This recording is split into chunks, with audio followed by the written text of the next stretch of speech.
Well, I don't know too much about that part of it. I do know they had a public meeting at the courthouse, and they had speakers there to tell them that they could not be discriminated against them if they joined the union, if they whatever. In other words, they couldn't discriminate them about things that they did like that, as long as they run the job and carry the job on. But now, like I said all the time, my oldest daughter was very sickly, and I didn't get to go to any of them much, and I really wasn't at that one. But I do know they had a public meeting, and they told people that they couldn't be fired for joining the union and couldn't be fired for going to the union, for going to the meetings and things. But it's sort of misleading. I don't know why, but it's sort of misleading in a way. Either folks taking it the wrong way, one of the two. But what did it impress you, as it impressed me, that it was really public? Oh, and that it was out in the open, and that they were signing cards out in the open. Well, whenever they first started joining, they wouldn't try to hide them. They'd sign. The only thing they didn't do was to go on a job. They didn't go on a job. They could go out anywhere else and get you. And finally, a little bit later on, the mail companies had them put so much pressure that they had to stop on their property, and then they had to meet somewhere. The mail companies then owned all the houses and everything. Nobody owned any private houses. The mill company owned everything. And they told you when you could move or when you didn't move. That's the reason they had so much influence over people moving them whenever they began to join the union, because it was their private property. Can you talk about local leadership? Well, local leadership, I know whenever they first come there, I don't know why they picked Mutt Jones, we call him, to be a leader, because he was a radical. But anyway, he led people to believe that they could just, you find radicals in everything, and you can tell a person, well, now a person can't do this, a person can't do that, and then sometimes they overstep the bounds, and I think they done that back then. I think some of them overstepped the bounds because of the leadership. But the leadership had come in, and they tried to stop that wildcat strike after it come on, but they told them, said, well, so the campfire's done burning, that's Mutt Jones and them, and they said, well, just let them burn, then nothing we can do about it. But see, the union didn't authorize that. That was done by being like Mutt Jones and people that thought we'll just bulldoze them into doing what we want them to do, which was the wrong attitude. Can you turn it off, please? Only about one, maybe two people come in from outside to organize and start it up. But most of the stuff was done by local people. But they led them to believe the wrong way to go about it, you see. Either the local people wanted it done like they wanted it done and didn't do what the leadership told them to, one of the two. Now, I don't know which. But anyway, that wildcat strike was absolutely illegal. It's unlawful. But after the union found out they'd already had the campfires burning, said, well, so nothing we can do, just let them burn. Let it run out and do the best it can. Because they figured it would completely kill them if they stopped it right there, you see. Now, your dad and your brother signed up right from the very start. Right from the start. And they got involved very soon. Yeah, they got them. Can you start explaining? My dad and my brother, they joined up right at the beginning, and maybe you could tell me a little bit about that, and if they were picked on to be fired before that wildcat strike, bring that up. Start with my father. Okay, whenever that union first come in and organized, and of course my dad and brother joined it first, and they was one that brought me the message back, most of them from the meetings, because I said I had a sick child, and they'd bring me back what they said, and I joined by sending my dollar quarter in to join to send them in. But anyway, they were, Dad and them would they wasn't fired. I don't believe Dad and them was fired till after the wildcat strike, because I don't think they fired anybody till then. Whenever they had the barbecue on the 4th of July in '33, they was warning people about they wasn't going to be told by outsiders how to run their plants and things, and they would all that kind of stuff, and they didn't make anything plain enough to them, I don't reckon. But anyway, people went on and joined the union. But until after, I don't know if anybody was laid off till after they had the wildcat strike, really. And that's the reason why whenever they had the 4th of July rally, all them people like my daddy was in there, in that, and even one of the guards that directed the traffics out there.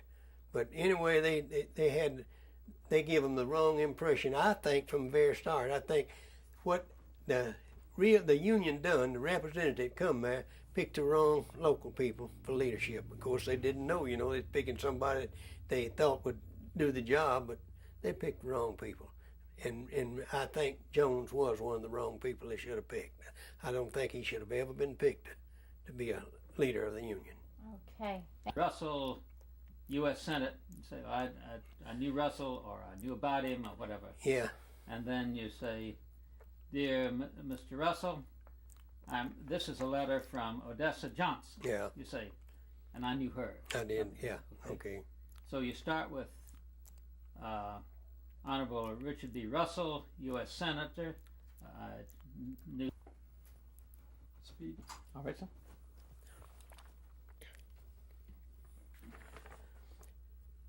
This is a letter to Mr. Russell. It says, Dear Mr. Russell, I'm writing to you. Sorry, better tell us who Russell was. Okay. Let's start again. Okay. No, let's glasses over. Start all out of your pocket. Take your glass out. Okay, go. Okay. All right, sir. This is a letter from Honorable Richard B. Russell, U.S. Senator in Washington, D.C. It says, Dear Mr. Russell, I am writing to you about our troubles here at the Union, Georgia. And then it says, I joined the Union on the December the 7th, 1933, and my father and brother began to belong to. After the strike, I went to see Mr. Parks and asked him for my job, and he said that he could not use me, that he was full up, but he went out on hiring people from the country and putting them on our jobs. Then I went to see Mr. Carl Nixon, this mill superintendent, and he told me that it would be impossible for the mill company to work me anymore on account of the stand that my father and brother took at the gate, and he said that I was a very important employee until I went into that organization, the union, and he said that no fair-minded person would join that organization. Mr. Parks told me that he did not have anything against me or my work, but he still refused to hire him back. I can comment on some of that part of it because I know some of it is a fact. I know Mr. Johnson. I know I had two daughters. This was the oldest daughter that wrote this letter here, and she was belonged to the union, and she was like some of the rest of them. She got fired as a sympathizer, more or less than participating in the strike. Although she did belong, but she got fired as a sympathizer, which point I did too. And therefore, she wrote Mr. Russell this letter. I don't know why she did, but she went on to tell why that Mr. Parks asked him for a job back, and he refused to give her a job, and still went right on hiring people. And that's a fact. They went right on hiring people all the time. They would get around you one way or the other, and they never thought about, as long as it wasn't where it was nobody could hear them, when they was talking privately, they'd tell you one thing, and then whenever they got in private, they'd tell you something else, you know. But anyway, he'd tell them, well, we just don't need nobody. We're laying off help right now. We can't use nobody. Regardless of how good they are, we just can't use them. And it's not nothing against you. We just can't use you, you know. And so they went on. They just kept on coming back. And then she went to see Mr. Nixon, who at that time was a mill superintendent. And of course, he told her that it is impossible for them to work anybody that participated in it because they didn't want to have trouble, and they know they're scared if they hired them back, they would have trouble right on in the future. Why do you think she wrote Senator Russell? That is one question. It's a question in my mind now of why she wrote Senator Russell, unless she knowed Russell better than most people did and wanted to get his opinion or what he thought about it, and with the thought maybe that he could do something for it. Cut. Beautiful. Just hold it. Okay. This is just one. Bring it up in the shot, actually. No, it's going to be difficult to place. So just hold on it close. And when I say go, you can just turn it and start reading. Okay. Rolling. Go. This is a document. It was sent. It's wrote on Union Cotton Mill Stationery, and it's wrote to J.M. Arrington, East Newnan, Georgia. It says the mill desires to have possession of and possession of the council occupied by you at the mill street, and you are hereby notified to vacate. Same as on before Saturday, March 27, 1935. Your failure to comply with this notice will be necessary and resort to illegal possession. In other words, and they were saying then, the comment on that is that I didn't get one of these because fortunately they never did give me a notice to move. But anyway, I saw some of these people that did, and they was threatening them with putting the stuff out on the street unless they vacated at a certain time. They had just a certain amount of days to vacate on. And that was the one, I think mostly the ones that was the leaders and the first ones that joined, the first ones that participated in the Wildcat strike, they give them the notices. Now the other people that they called sympathizing things, I couldn't tell you whether any of them got any action notices or not. Okay, now let's try that again. I'm sorry, everything worked fine.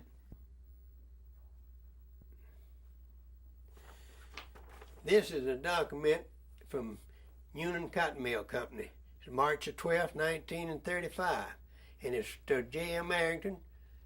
It says, "Dear Sir, the mill desires to have your possession of the premises now occupied by you at 23 Hill Street, and you are thereby notified to vacate on or before Saturday, March the 27th, 1935. And your failure to comply with this notice will unnecessary our research to legally possess you. Yours truly, Union Cotton Mill Company, J.H. Freeman, President." What does that mean? That's, I don't know, Harley. He was, and Judge Freeman was a judge too, instead of just an employee. He was a judge of the whole district, you know. So he had a lot of authority, all right. But in other words, that gave them something to stand on. They thought, anyway. Okay, let's try it one more time, because there's a... Now. This is a notice from Union Cotton Mill on March 16, 1935. And it's J.M. Arrington, East Noonan. Wrote to Mr. J.M. Arrington at East Noonan. And he says, "We will desire to have possession of the premises now occupied by you at 25 Hill Street, and you are hereby notified to vacate same as before Saturday, March the 23rd, 1935.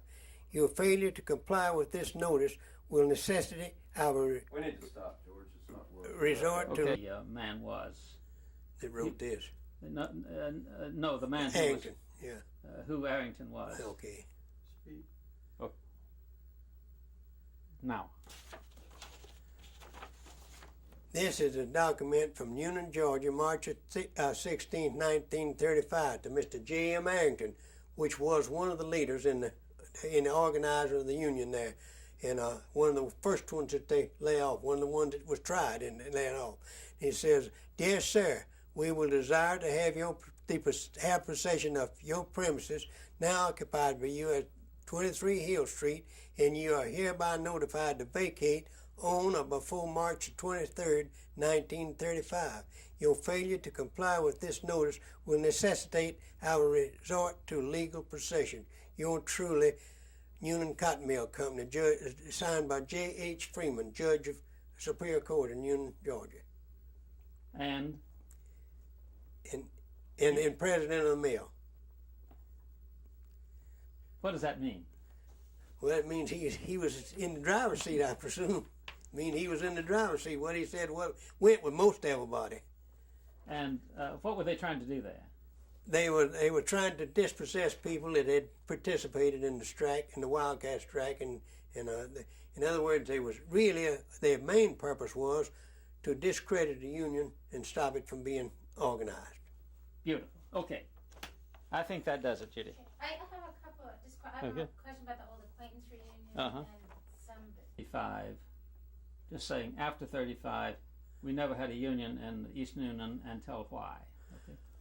Well, after 1935, after much trouble that folks had in striking one thing and another, Wildcat strike and the other, they just never did have the heart to really organize again. So we never had a union in none of the mills in Union after that time. It was just disorganized.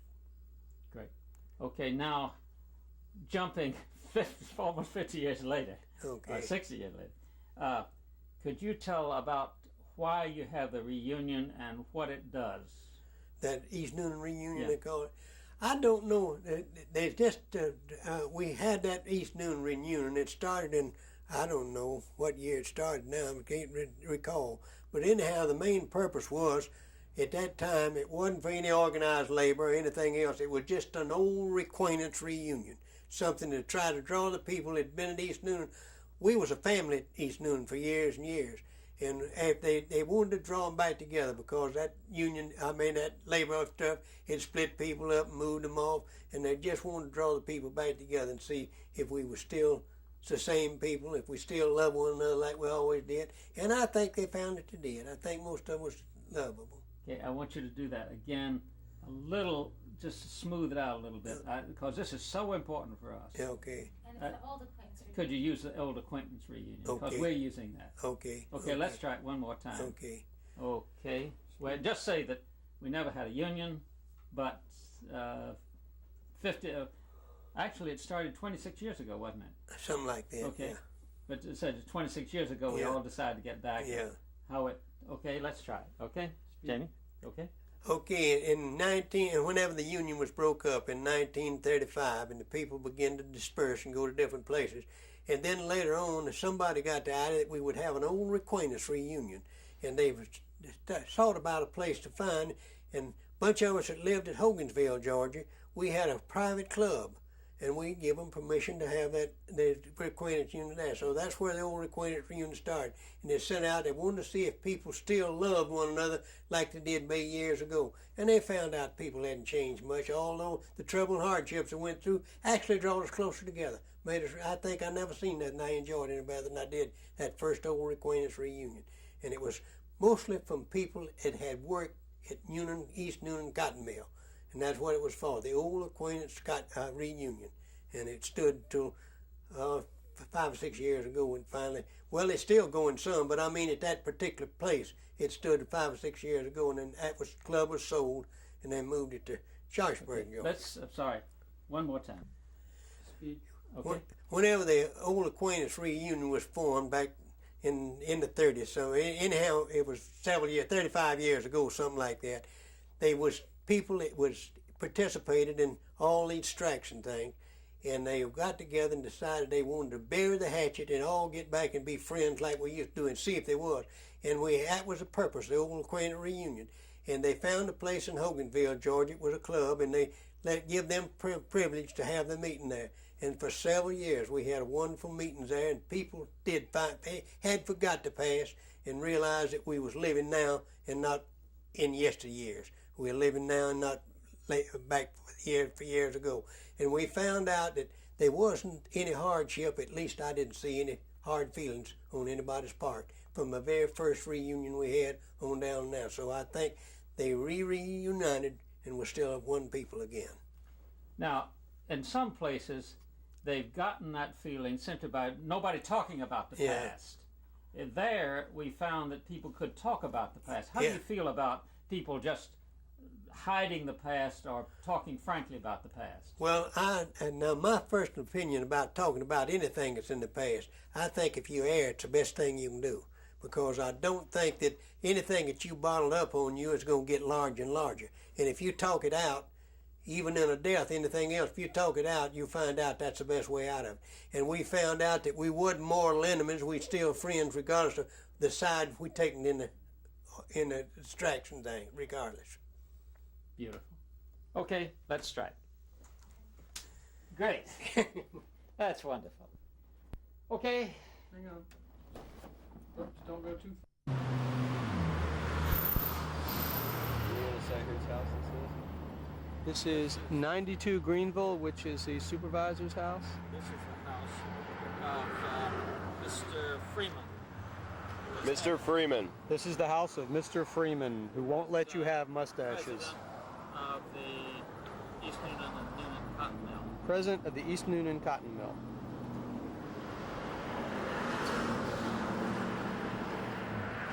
That's enough, right?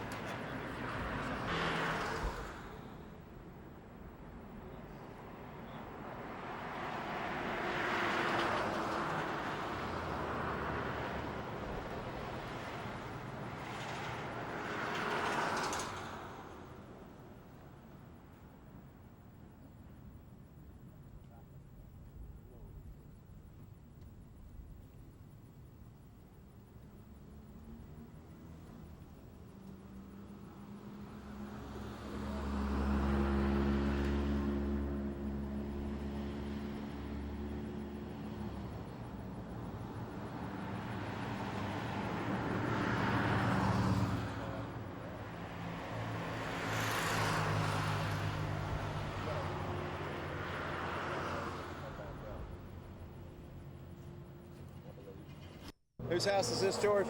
Joe Gibbs Arnold. Joe Gibbs Arnold's house in Noonan. 199 Jackson Street. The side view beats the hell out of the front view.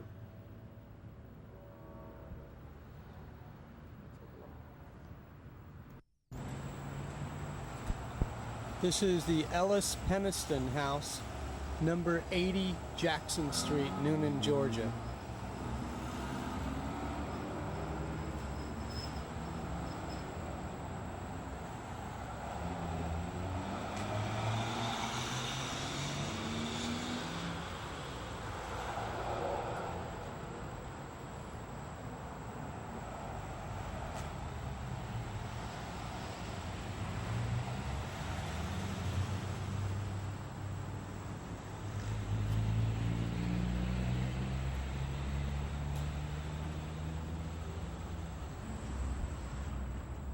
This is an alternative shot of the house at number 80 Jefferson. I'm sorry, number 80 Jackson.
This is the A.W. Arnold house.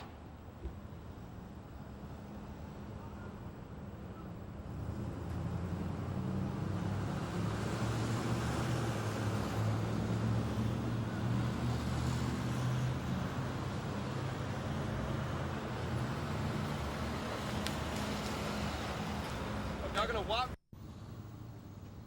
This is the R.A. Fields house at 37 College Street, Noonan, Georgia.